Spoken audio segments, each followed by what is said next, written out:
അസ്സലാമു അലൈക്കും വറഹ്മത്തുള്ളാ. 3-ാം ക്ലാസ്സിലെ ഇന്ന് നടന്ന താരീഖ് പരീക്ഷയുടെ ഉത്തരമാണ് നമ്മൾ നോക്കാൻ പോകുന്നത്. യോജിച്ചവ ചേർക്കാം. ജാഫർ ബിൻ അബി ത്വാലിബിൻ്റെ ഭാര്യ, ജാഫർ ബിൻ അബി ത്വാലിബ് റളിയല്ലാഹുവിൻ്റെ ഭാര്യ ആരാണ്? അസ്മാ ബീവി. 2. ഉസ്മാൻ ബിൻ അഫ്ഫാൻ റളിയല്ലാഹുവിൻ്റെ ഭാര്യ റുഖയ്യ ബീവി. 3. മക്കയുടെ ഉപനാമം ഉമ്മുൽ ഖുറ. 4. ബനു സുഹ്റ ആമിന ബീവിയുടെ ഗോത്രം. ഇസ്മായിൽ നബി അലൈഹിസ്സലാം വിവാഹം കഴിച്ചു. എവിടെ നിന്നാണ് ഇസ്മായിൽ അലൈഹിസ്സലാം വിവാഹം കഴിച്ചത്? ജുർഹും ഗോത്രത്തിൽ നിന്ന്. 6. നബി സല്ലല്ലാഹു അലൈഹി വസല്ലം തങ്ങളുടെ പിതാമഹൻ അബ്ദുൽ മുത്തലിബ്. മക്കയിലെ ആദ്യ താമസക്കാർ ഹാജറ ബീവി. ഇതാണ് ഉത്തരങ്ങൾ. അടുത്തത്, ഇവർക്ക് നബി സല്ലല്ലാഹു അലൈഹി വസല്ലമയുള്ള ബന്ധം എഴുതാം. ഹലീമ ബീവി ആരാണ്? നബി സല്ലല്ലാഹു അലൈഹി വസല്ലമ തങ്ങൾക്ക് മുലയൂട്ടിയ ഉമ്മ എന്ന് എഴുതിയാൽ മാർക്ക് കിട്ടും. അദ്നാൻ നബി സല്ലല്ലാഹു അലൈഹി വസല്ലമ തങ്ങളുടെ 20ാമത്തെ പിതാമഹൻ. അടുത്ത അബൂ ത്വാലിബ് പിതൃവ്യൻ. നബി സല്ലല്ലാഹു അലൈഹി വസല്ലമ തങ്ങളുടെ പിതൃവ്യൻ എന്ന് എഴുതണമെന്നില്ല, വെറും പിതൃവ്യൻ എഴുതിയാലും മാർക്ക് കിട്ടും.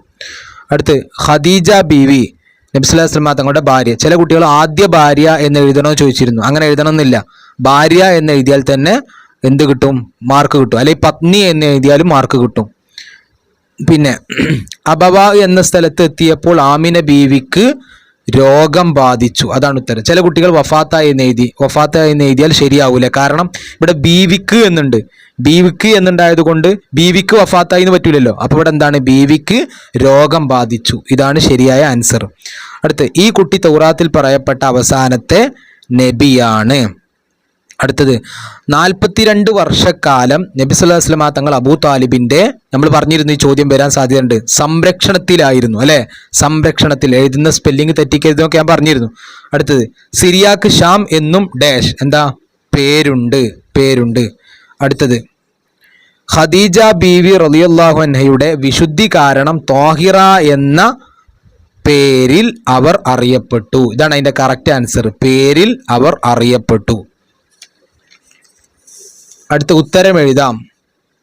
ഖദീജ ബീവിയുടെ ഗുണങ്ങളിൽ നിന്ന് 2 നമ്മൾ പറഞ്ഞതാണ്, റിവിഷൻ ക്ലാസ്സിൽ പറഞ്ഞിരുന്നു അല്ലേ. കാര്യസ്ഥത, ബുദ്ധികൂർമ്മത, ഇതൊക്കെ സ്പെല്ലിംഗ് തെറ്റാതെ എഴുതിയാൽ ഫുൾ മാർക്ക് കിട്ടും. കാര്യസ്ഥത, ഇതിലൊക്കെ ഹാണ്ട്. ബുദ്ധി കൂർമ്മത, ഭർത്തൃസ്നേഹം, ഔദാര്യം, ഇതിൽ നിന്ന് 2 എഴുതിയാൽ മതി. അല്ല, 2. അടുത്തത്, ഖുറൈശികൾ കഅബ പുതുക്കി പണിയാൻ തീരുമാനിച്ചു. കാരണമെന്ത്? നമ്മൾ പറഞ്ഞത് തന്നെയാണ് അല്ലേ. മക്കയിലുണ്ടായ ഒരു വെള്ളപ്പൊക്കം കാരണം കഅബ ഷെരീഫിന് കേടുപാടുകൾ സംഭവിച്ചു. അതാണ് കാരണം. നബി സല്ലല്ലാഹു അലൈഹി വസല്ലമ തങ്ങളുടെ പെൺമക്കളിൽ നിന്ന് 2 എഴുതുക. ഒന്ന് ഫാത്തിമ ബീവി, പിന്നെ സൈനബ്, റുഖയ്യ, ഉമ്മു കുൽസും അല്ലേ. 2 മതി. അടുത്തത്, നബി സല്ലല്ലാഹു അലൈഹി വസല്ലമ തങ്ങൾ ചെറുപ്പം മുതൽക്കേ വിട്ടുനിന്നു എന്തിൽ നിന്നെല്ലാം? അക്രമം, അനീതി, ബിംബാരാധന. അടുത്ത, ഹിറാവ് ഗുഹയിൽ നിന്ന് എങ്ങനെയാണ് നബി സല്ലല്ലാഹു അലൈഹി വസല്ലമ തങ്ങൾ വീട്ടിലെത്തിയത്? ഭയന്നു വിറച്ചു. അതിൻ്റെ അക്ഷരം തെറ്റരുത്, ഭയന്നു വിറച്ചു. അങ്ങനെ തന്നെ പഠിക്കണം. അടുത്ത്, വ്യക്തമാക്കുക. ഹംസ റളിയല്ലാഹു അൻഹു ഇസ്ലാം മതം വിശ്വസിച്ച വർഷം നമ്മൾ പറഞ്ഞിരുന്നു, പ്രധാനപ്പെട്ട ചോദ്യമാണ്. ഹിജറ 2-ാം വർഷം. ഉമർ ബിൻ ഖത്താബ് റളിയല്ലാഹു അൻഹു ഇസ്ലാം മതം സ്വീകരിച്ച വർഷം ഹിജറ 6-ാം വർഷം. അടുത്ത, കുട്ടികളിൽ നിന്ന് ആദ്യം ഇസ്ലാം മതം വിശ്വസിച്ചത് അലി ബിൻ അബി ത്വാലിബ് റളിയല്ലാഹു അൻഹു. അടുത്ത, അബൂ സുഫിയാന്റെ മകളുടെ പേര് ഉമ്മു ഹബീബ. അടുത്തത്, ഖുറൈശി ഗോത്രത്തിലെ ഡാഷ് ഖദീജ ബീവി. ഖുവൈലിദിന്റെ മകളായിരുന്നു ഖദീജ ബീവി. അപ്പോൾ ഇന്നത്തെ താരീഖ് വളരെ സിമ്പിൾ ആയിരുന്നു.